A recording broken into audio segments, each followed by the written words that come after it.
A continuación, y para dejar inaugurada la segunda cumbre de la Comunidad de Estados Latinoamericanos y Caribeños, hará uso de la palabra el general de Ejército Raúl Castro Ruz, presidente de los Consejos de Estado y de Ministros de la República de Cuba.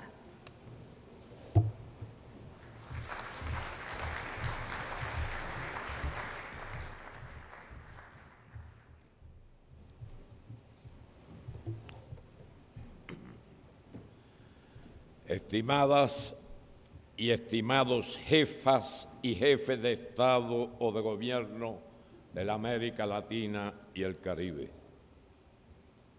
distinguidos cancilleres e invitados, en nombre del pueblo y el Gobierno de Cuba, les doy la más cordial bienvenida y les deseo una grata estancia. Para nosotros es un gran honor y motivo de sincero agradecimiento contar con la presencia de todos ustedes en esta cumbre de nuestra América, convocada en el 161 aniversario del natalicio de José Martí. Lamentamos profundamente la ausencia física de uno de los grandes líderes de nuestra América, el inolvidable presidente venezolano Hugo Rafael Chávez Frías, un ferviente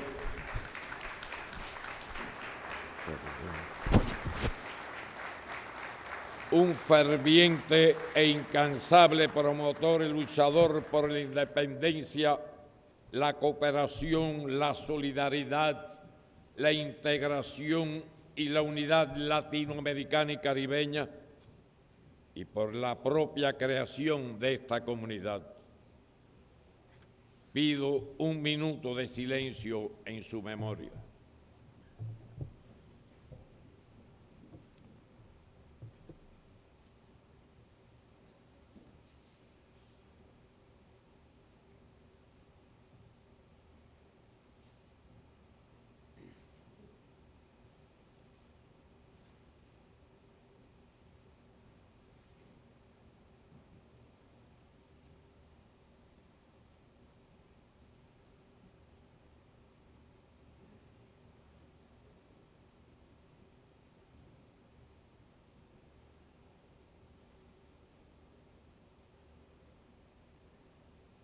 Muchas gracias.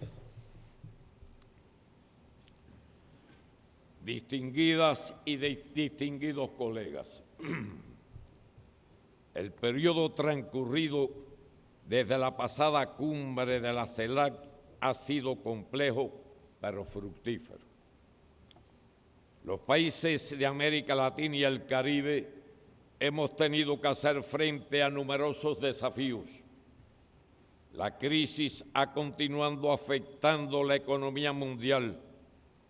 Los peligros para la paz siguen presentes en varias partes del mundo y naciones hermanas han sido objeto de amenazas, medidas coercitivas unilaterales y demandas legales internacionales por las legítimas acciones que han adoptado en defensa de su soberanía. Sin embargo, hemos sido capaces de seguir avanzando en la construcción de la CELAC y en darle continuidad a las decisiones que acordamos en Caracas y Santiago de Chile. Poco a poco vamos creando una comunidad de estados latinoamericanos y caribeños que hoy se reconoce internacionalmente como representante legítima de los intereses de la América Latina y el Caribe. Igualmente, hemos ido acercando nuestras posiciones y a pesar de inevitables diferencias, se fomenta un espíritu de mayor unidad en la diversidad que debe ser el fin último. Como dije en Santiago de Chile, sabemos que entre nosotros hay pensamientos distintos, e incluso diferencias. Pero la CELAC ha surgido sobre el acervo de 200 años de lucha por la independencia y se basa en una profunda comunidad de objetivos. No es la CELAC, por tanto, una sucesión de meras reuniones ni coincidencias programáticas, sino una visión común de la patria grande latinoamericana y caribeña que solo se debe a sus pueblos. Debe ser primordial la creación de un espacio político común en el que avancemos hacia el logro de la paz y el respeto entre nuestras naciones, en que seamos capaces de superar los obstáculos objetivos y aquellos que intencionadamente se nos impongan, en que podamos utilizar los recursos de manera soberana y para el bienestar común, y poner las capacidades científicas y técnicas en función del progreso de nuestros pueblos, en que hagamos valer principios irrenunciables como la autodeterminación, soberanía e igualdad soberana de los estados. Solo así lograremos que deje de ser realidad el acerto de que la América Latina y el Caribe es la región más desigual del planeta. La presidencia pro tempore cubana de la CELAC se ha dirigido precisamente al cumplimiento de ese objetivo, y de ahí que el tema central de esta cumbre sea la lucha contra la pobreza, el hambre y la desigualdad. Es cierto que durante los últimos años se han producido avances, pero han sido lentos, fragmentados e inestables.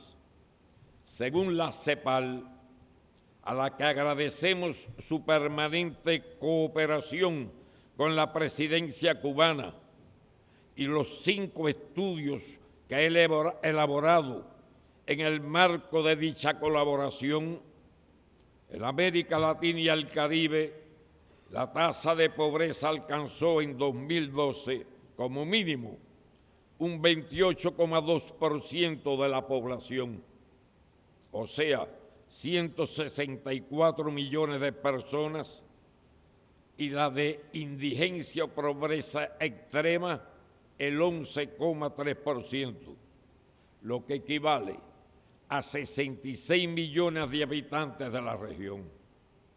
Pero lo más preocupante es la pobreza infantil, que afecta a 70,5 millones de niños, niñas y adolescentes. De ellos, 23,3 millones en pobreza extrema. El 10% más rico de la población latinoamericana recibe el 32% de los ingresos totales, mientras que el 40% más pobre recibe solo el 15%.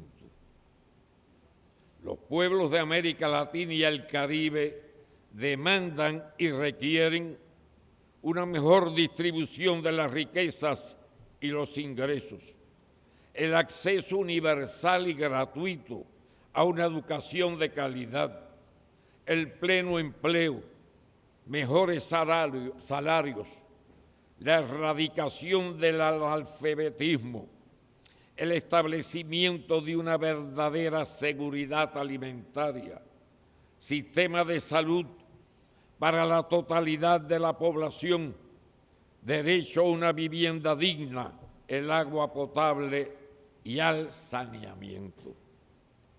Todos son objetivos alcanzables, cuya consecución medirá el progreso de nuestra región. Tenemos todas las condiciones para revertir la situación actual, con algo más del 15% de la superficie terrestre y el 8,5% de la población global, la región cuenta con un porcentaje apreciable de las reservas minerales no renovables más importantes, con un tercio de las reservas de agua dulce, un 12% del área cultivable, el mayor potencial mundial en la producción de alimentos y el 21% de los bosques naturales. Y precisamente esa riqueza debe convertirse en el motor para la eliminación de las desigualdades. Nuestro imperativo y desafío es ser capaces de transformar ese capital natural en capital humano, infraestructura económica y de diversificación de la base productiva y exportadora, de tal forma que contribuya de manera decisiva a un verdadero proceso de desarrollo. Uno de los problemas que padecemos en América Latina y el Caribe es que no hemos traducido los periodos de altos precios de los recursos naturales que exportamos en procesos de desarrollo económico de largo plazo, de forma tal que permitan reducir realmente la pobreza y elevar el ingreso per cápita de nuestras poblaciones. Para ello debemos ejercer plenamente la soberanía sobre nuestros recursos naturales y plantearnos políticas adecuadas en relaciones con la inversión extranjera y con las empresas transnacionales que operan en los países que componen la CELAC. Son innegables los beneficios de la inversión extranjera directa para la economía de la región y de las inyecciones de capital de las empresas transnacionales que operan en ella. Pero olvidamos que el crecimiento desmedido de las utilidades que obtienen, 5,5 veces en los últimos 9 años, afecta su impacto positivo sobre la balanza de pagos de nuestros países. En materia de educación, la región enfrenta brechas significativas, tanto en términos del acceso como en la calidad, a la par que pervive la existencia del analfabetismo funcional, aunque con diferencias marcadas entre países. Si bien se han evidenciado progresos en la región en el acceso a la educación primaria, las informaciones de la CEPAL y la UNESCO dejan claro que y la calidad de la formación que reciben los educandos está muy vinculada con su nivel de ingresos. La situación es más seria en la educación secundaria, no solo porque el 50% de los jóvenes entre 20 y 24 años no la concluyeron, sino porque solamente el 21,7% de los jóvenes del sector más pobre en ese grupo de edades la había terminado. En contraste, el 78,3% de sus pares del segmento más rico completaron este nivel de educación. Es decir, una brecha de 56,6 puntos porcentuales separaba en 2010 ambos grupos. En el caso de la educación universitaria es aún más compleja, pues de acuerdo con estimaciones de la CEPAL, la matrícula para este tipo de enseñanza era, en 2010, de un tercio de los jóvenes entre 18 y 24 años.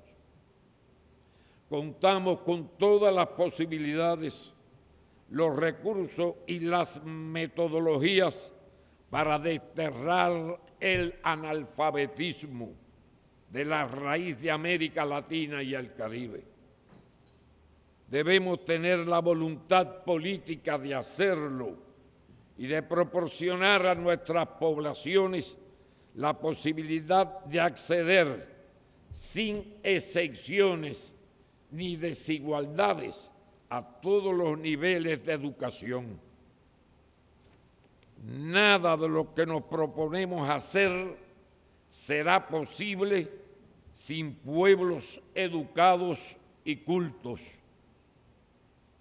La diversidad en el nivel de desarrollo de distintos sectores sociales y productivos entre nuestros países es, además, una oportunidad para la complementariedad y la integración de sus economías y la cooperación. Debemos establecer un nuevo paradigma de cooperación regional e internacional.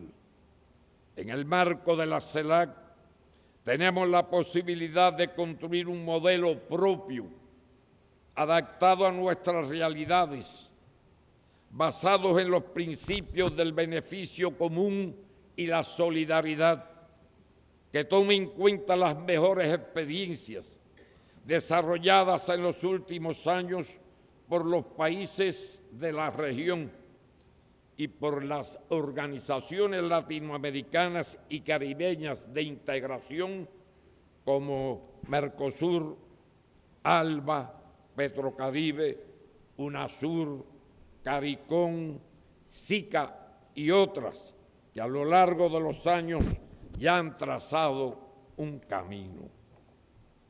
Por otra parte, no podemos olvidar que los pequeños estados insulares en desarrollo del Caribe requieren una especial atención a sus problemas particulares, que se han agravado por los efectos de las crisis globales y el cambio climático, que si bien nos afecta a todos, tiene un impacto aún mayor sobre los países caribeños, cuyas economías decrecieron o crecieron por debajo del promedio regional en 2012.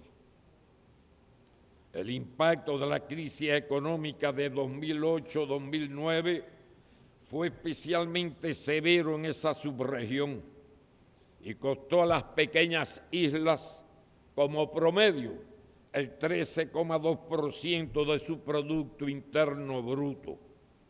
El efecto de devastadores desastres naturales también incidió en esa realidad. Asimismo, es una obligación moral de la comunidad internacional y de nuestros países continuar contribuyendo al desarrollo integral de la República de Haití mediante acciones concretas de cooperación solidaria sobre la base de sus necesidades específicas y prioridades nacionales.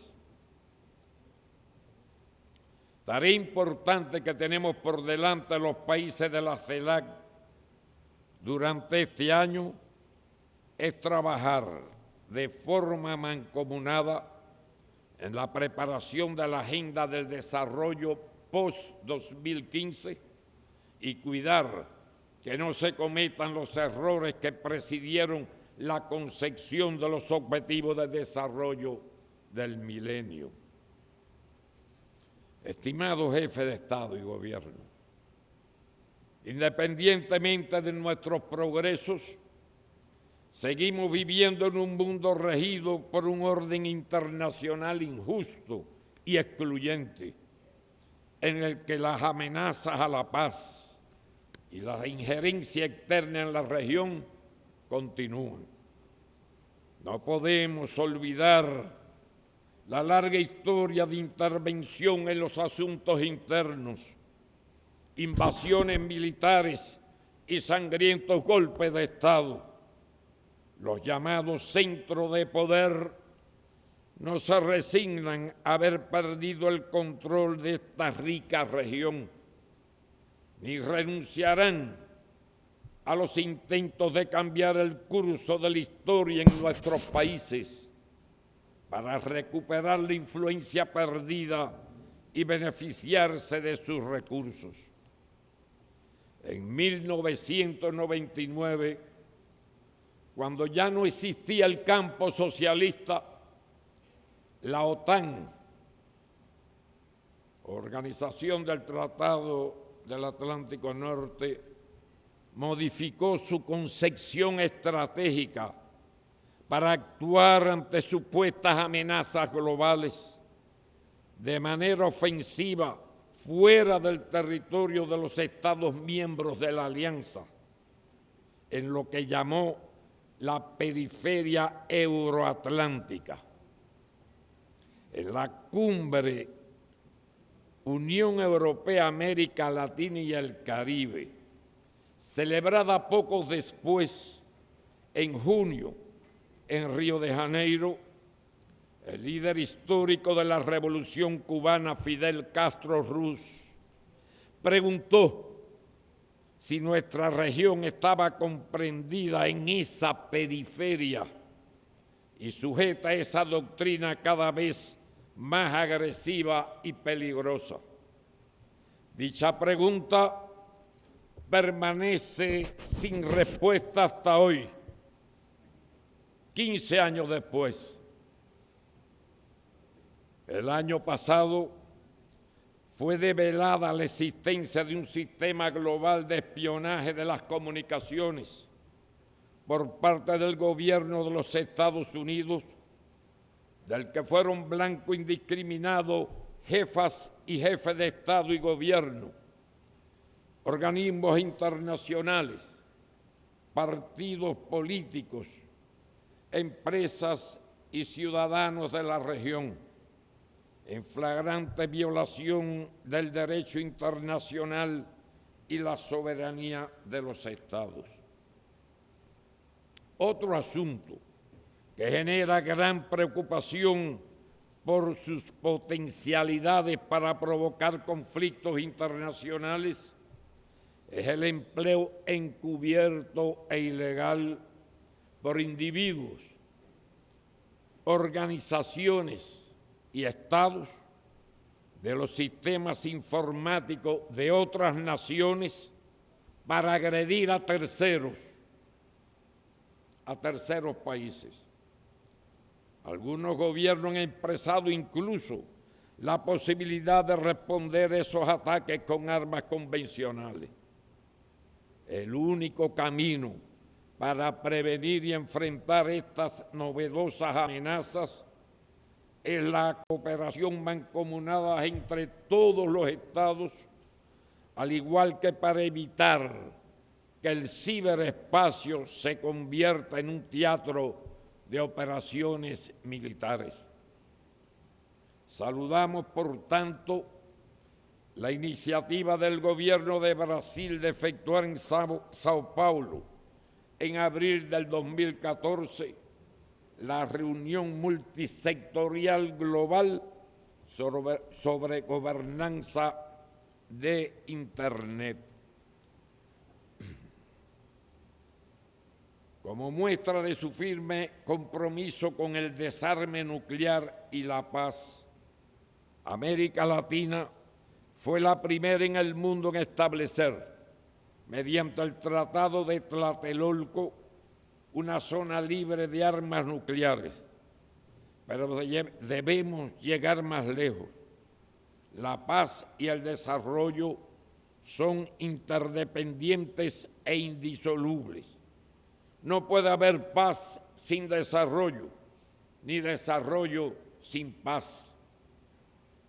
Por eso nos hemos propuesto proclamar a nuestra región como una zona de paz que destierre para siempre la guerra, la amenaza y el uso de la fuerza, en la que los diferendos entre nuestros países se resuelvan por nosotros mismos, por vías pacíficas y de negociación conforme a los principios del derecho internacional.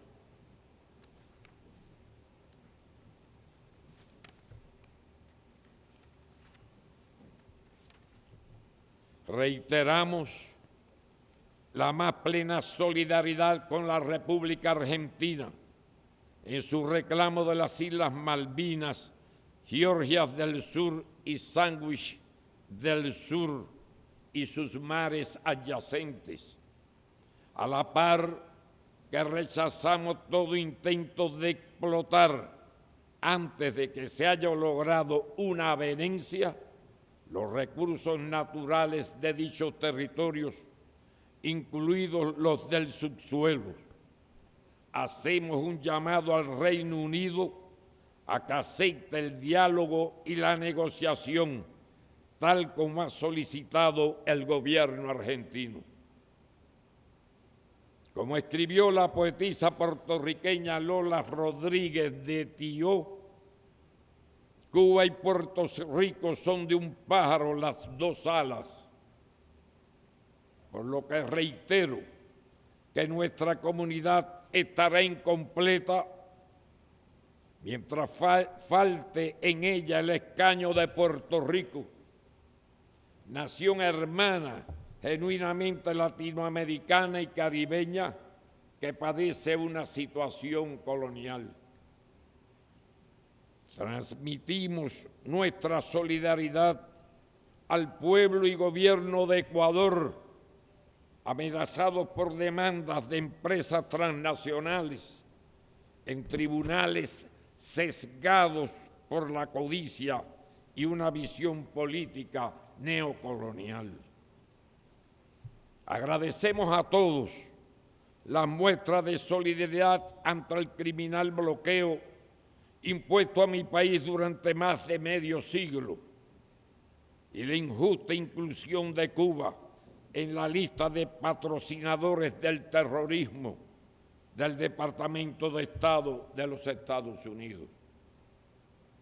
Estimadas y estimados colegas, con mis mejores deseos de éxito en las deliberaciones que efectuaremos y teniendo presente la enorme responsabilidad que compartimos hacia la unidad de nuestra región, declaro inaugurada formalmente la segunda cumbre de la Comunidad de Estados Latinoamericanos y Caribeños. Muchas gracias.